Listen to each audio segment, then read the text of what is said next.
Alors aujourd'hui, nous allons aborder le quatrième chapitre, l'hérédité chez l'homme. Alors, comme vous le savez, chez l'espèce humaine, il existe des ressemblances et des différences entre les individus.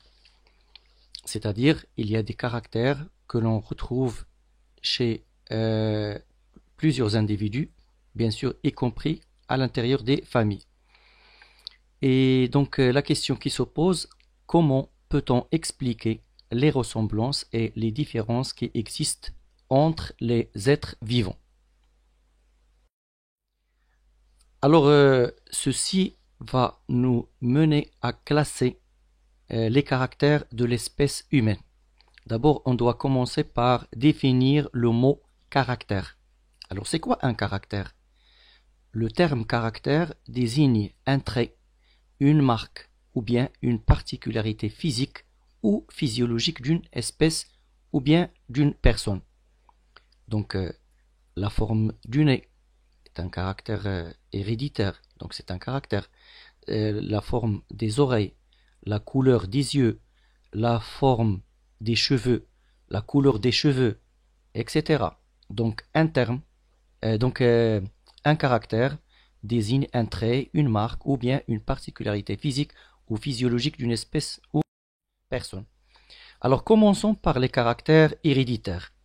Comme vous le voyez ou bien comme vous pouvez le voir sur la photo devant vous, donc la forme du nez, la forme des cheveux, donc la forme du visage aussi, donc se transmet des grands-parents aux enfants.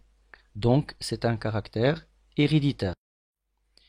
Donc il existe des caractères propres à l'espèce humaine, c'est-à-dire communs. C'est-à-dire ce sont des caractères communs à tous les êtres humains. Par exemple, avoir un nez, avoir des jambes, avoir des cheveux. Alors ce sont tous des caractères spécifiques. On dit que ce sont des caractères spécifiques. Mais chaque individu possède des particularités qui lui permettent de se différencier des autres individus. Par exemple, par la couleur de cheveux, par le groupe sanguin, par la taille, etc. Alors ce sont des caractères individuels. Les caractères individuels, ce sont des caractères qui peuvent varier d'un individu à l'autre.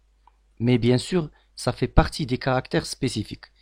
Donc les caractères spécifiques et la plupart des caractères individuels se transmettent de génération en génération. Donc ce sont des caractères héréditaires.